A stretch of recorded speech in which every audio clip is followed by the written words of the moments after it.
rest. Hello, everyone. Please be sure to select your language if you have not done so.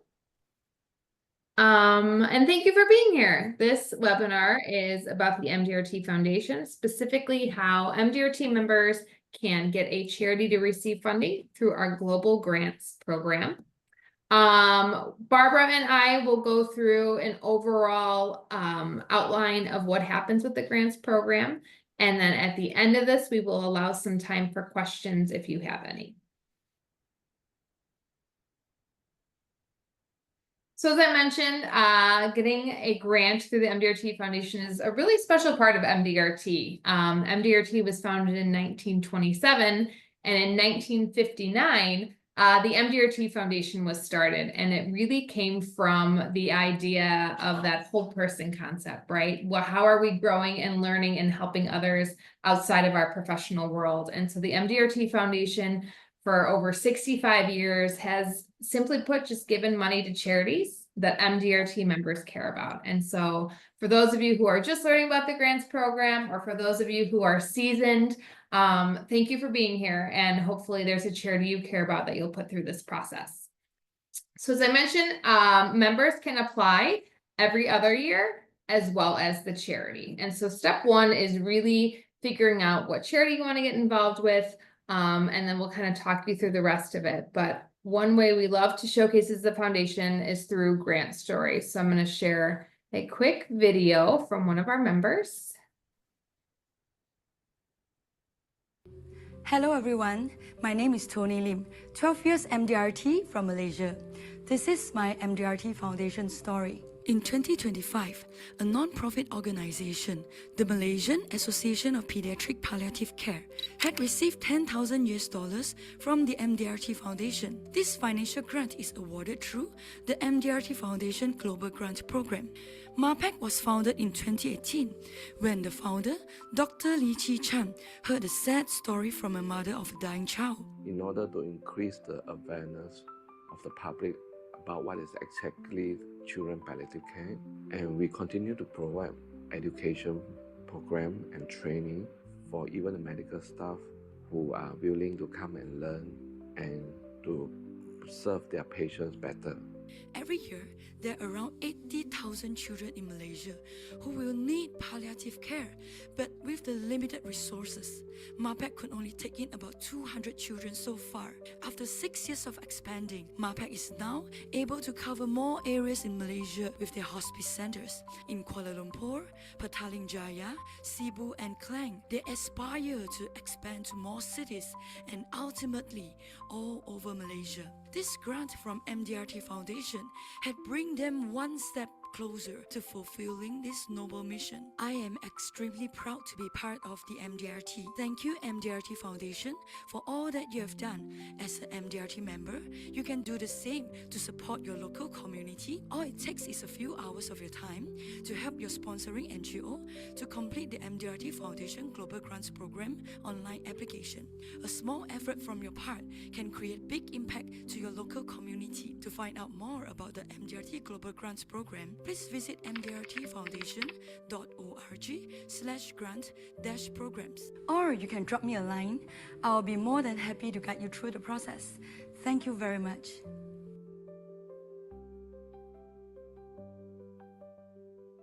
So that is just one story of really over 350 different charities that the MDRT Foundation has supported this year. As you saw, that cause in particular is very touching, a hospice for children, and she talked about the need, and that was also part of the application, and so we were happy to provide them funding to help more children. But there are so many charities all around the world, and so I'll pass it over to Barbara to kind of talk you through what kind of charities might be a good fit for the program. Of course. We would love to hear what are some of the charities that you guys are connecting with, and that you have potentially in mind to endorse. So please feel free to come off mute and briefly share which charity you're thinking about, and what has you connected to you.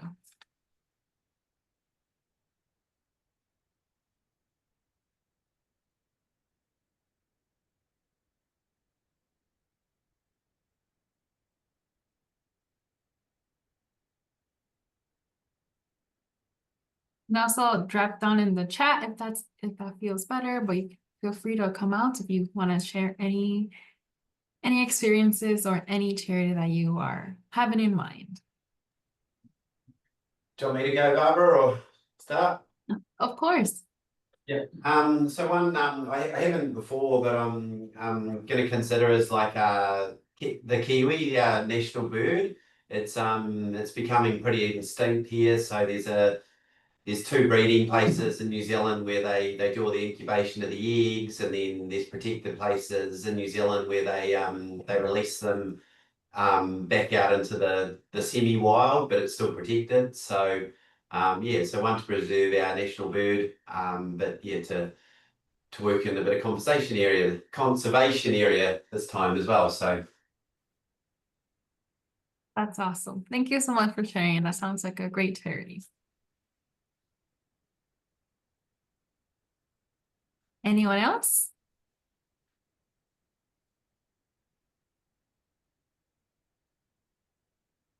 Okay, I'm not seeing any hands up, so no one else. Oh, Guy, do you want to say Hi, something? Barbara. Hello. Yeah, one of I mean, we've all heard of the horrendous happenings in Cambodia under Pol Pot. But one of the things I didn't know until I spoke to someone who's involved with charities in that country recently was that during Pol Pot's regime, 95% of the teachers in the country were murdered. Pol Pot didn't want an educated population. What that meant was not only did the children of that generation miss out on a decent education, but basically everyone since has struggled to get one. As a result, there are very few kids in that country who have access to what the rest of the world just takes for granted in terms of school and education. And the particular charity that I'm looking at has been working towards training new teachers, setting up schools in some of the remote areas, just so that everybody in that country will eventually have access to proper education. You know, it's just led to some horrific problems within the country over the last few decades, simply not having people who can read and write, and you know, it's a horrible situation. So yeah, these guys, the charity was set up in Australia, but it's now, the whole thing has been handed over to locals in Cambodia. And they're all setting up their own race with financial help from overseas. I just can't think of anything better than giving children an education. Oh, that's really enlightening, Guy. Thank you. And that's great that they're moving to more in the local sense, and education is such a necessity for anything and for building a better future, not just for that person, but for a generation. So thank you so much for sharing. Now that we have heard some of the organizations that we have in mind, let's talk about the process. We want to sum up this process to endorse the grants in 4 quick, easy steps. So the first step is you, the endorsing member, identifying a charity that you would like to endorse. And many of you already have one in mind or are connecting with charities that could be potential partners to endorse them. After that, the second step is for the charity representative to create an account and submit the first step, which is the letter of intent. After they have done that, you as the member will write a letter of endorsement, and we'll hear a little more about it. And the final step will be for the charity representative to submit the application by September 1st. So let's go a little more detail into the responsibilities of the charity versus the member. So the charity must be a registered non-for-profit, and it must be an NGO operating for charitable purpose in the country. Being in the US, they must have 053 certification, or outside of the US, each country has their own regulatory body to ensure that these organizations are following the appropriate guidelines. There are some guidance that we do not fund, like regranting or scholarships. So if you do have any questions about these, if your project might fit into these categories, please feel free to reach out to me and we can talk further into a project that will be fundable. And a point that we would like to clarify is that the organization is allowed to be associated with religious associations or affiliations, just not be tied to the program or the program to have any religious programming. But let's say if it's an organization that has religious ties and they're serving the entire community without any necessity to be tied to religious programming or messaging, and is open to anyone regardless of religion or race or any kind of factors like that, then that program will be totally okay. And if you still have any questions, please feel free to reach out to me to kind of clear out any doubts on that end. And in terms of the portal where the charity representative will create a account, they will need to fill out the first step, which is the letter of inquiry. And we would want to highlight that the application is available in 9 languages to suit our MDRT membership. And 3 things that the charity representative will need from you will be your MDRT ID, name, and email. So these are the 3 first components that the charity representative will need to get started. And then they will be able to fill out the rest of the information that will be asking more general regarding their funding, their project summary, and mission, and all of that. So that's why they are best suited to complete the application portion. And that's on the portion of the charity representative. Now we want to talk about your role as the endorsing member, and that is where the letter of endorsement comes in. So we're going to have one of our members talk about the letter of endorsement based on her experience and what she's done in the past. So we're going to have Yvonne come out of mute, and she's going to talk to you a little more about this. Thank you, Barbara. Hi, I'm Yvonne. I'm from Malaysia. So I can share some of my experience. I think so far I have endorsed about 2 to 3 NGOs for MDRT Foundation grant. So I would like to share one of the NGO that I champion, which is Rotary Club of KL Dynamics. So I was a financial graduate from my uni times. So, and then this Rotary Club of KL Dynamic, they have this project where they actually do financial literacy in public school. So I got involved in their volunteer program.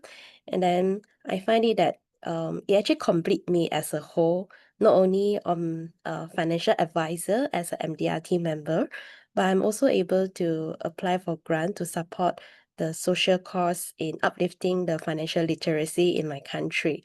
So I feel that that is the satisfaction, not only providing grant, but also get involved in that program to really understand what is the impact and what is the level of satisfaction and commitment that get involved in the people and the community that I'm uplifting in. It actually bring me as a whole different experience as a financial advisor. So now I feel it is a privilege to be MDRT member, because you have to be an MDRT member to able to get MDRT Foundation grant. So it's another reason and a booster for me to even do MDRT every year. So this is what I feel. And then I also want to share, there's one colleague last year as well. She studied psychology in her uni time. So now as a MDRT member, she mentioned to me that she wanted to support mental health NGO in her MDRT foundation. So I think when I saw her deliver the check to the mental health NGO, I can see the sense of fulfillment in her eyes. Like, not only she as a MDRT member, but she's able to complete her wishes to support the mental health NGO as a psychology student through MDRT. So it is a very meaningful program that you complete yourself as a whole. Yep. And then what else I share? Okay, about the recommendation letter. All right, so because we as MDRT member, we have to write a recommendation letter on why you want to support this NGO. So usually what I do is I will do some research on the website and social media, and I do keep in touch a lot with the project PIC who going to fill up the NGO's applications on the grant. And then more importantly is what are the experience you have with the NGO? Even though you do not have the experience or involvement, you can actually share like what are the values which is aligned that you choose this NGO, and how does it resonate and speak a lot to your missions that you want to help the community. So, and also you can include some of the reason, like if this NGO get this grant, like why is it so important for them to get this grant? Like I think just now Tony has mentioned the video just now that this grant actually speak a lot to her in helping the doctors in palliative care, and you can see the pictures, and I think from the pictures and the video itself you can see there is a very deep connection between the MDRT member and the NGO, right? So I think all these you can actually write it in a recommendation letter. And for me, that is one of the NGO which I supported in receiving the grants is called Sisterhood Alliance, where they support menstrual hygiene on the underprivileged girl. So I champion women empowerment myself too. So yeah, I involved in the program to go to the Aborigines village with menstrual hygiene program to the girls there. And I can tell you that the experience is really once in a lifetime. But if you wish to know more of the story, I think for those who are going to MDRT Foundation and MDRT Global Conference next month in Macau, you can find me at the MDRT Foundation booth. So yeah, I'm happy to share more of the story there. So yeah. And then I also want to thank MDRT Foundation, like Barbara, Karen, and the team in approving 25,000 USD to this Sisterhood Alliance in menstrual hygiene. The reason is because this funding has allowed this NGO to bring this whole program to another state. So the impact has been expanded, not just within the own state itself, but it expanded to more regions, and then more underprivileged girls in other states are actually benefited from this menstrual hygiene program, and they actually receive this recognition and also appreciation from the state government as well for this program. So I have been followed through this NGO, and I'm so happy to see their expansion and how much they have grown so far, and thanks to MDRT Foundation grant. Okay, thank you.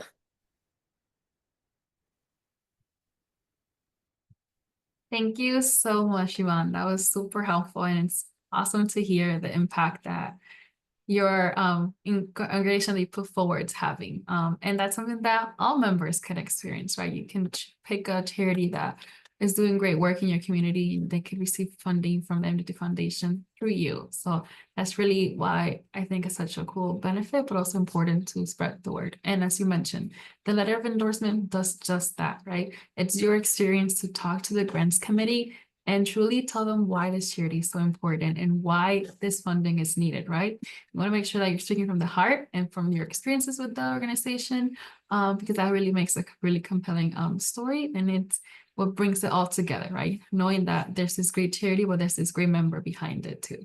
Thank you so much, Yvonne. And now that we've talked about the steps of the charity representative and also of the endorsing member, we're going to give you a timeline of what you can expect when endorsing a charity. So as you know, right now we are in the application season. So from May 1 to September 1, applications are open online for you to access. So once that September 1 rolls around, that is the deadline for the charity to finalize the application. When that's done, Barbara and my colleagues and I read through every application, make sure that it is set up for success, has everything we need. And then it's actually passed along to your fellow MDRT members.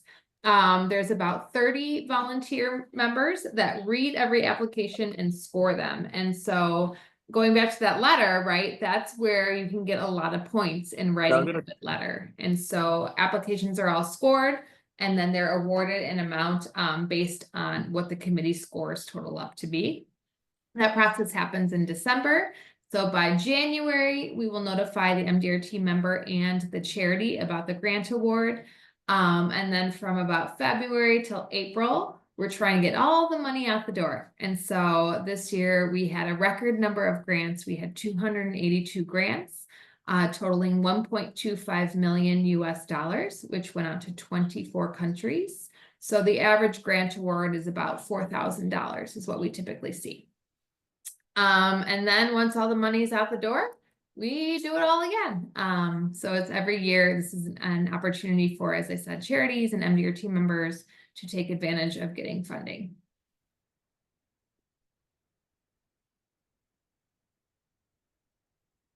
And we want to remind you to stay connected with us, to follow us on our social media. So you can feel free to scan the QR code and see the grant stories are being posted, the impact that these charities are having after receiving their funding, and see what your colleagues are also kind of the charity that they're supporting and the impact that they're having in their areas too. So feel free to stay connected with us all throughout the year.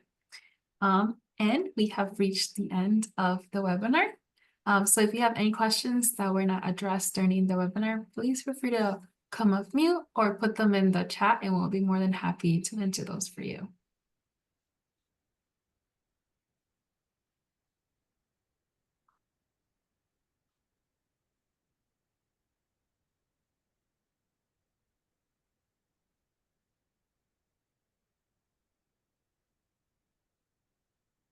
Well, Barbara, I think we did a great job explaining everything if there are no questions. But again, as mentioned, Barbara and I really are here to work with both you and the charity to support them. We recognize that some charities have lots of fundraising experience and fancy grant writers, and other charities do not have that. And so we want to make sure that those charities can receive the extra help they need to get funding for very deserving programs. So grants@mdrt.org is the email address. Any other questions, feel free to find us. Otherwise, we really hope that you'll submit a charity you care about to get some funding this year. So thanks for being here. Take care. Thanks, Karen and Bob. Love your work. Thank you. Thank you. Very nice to see everyone. Bye.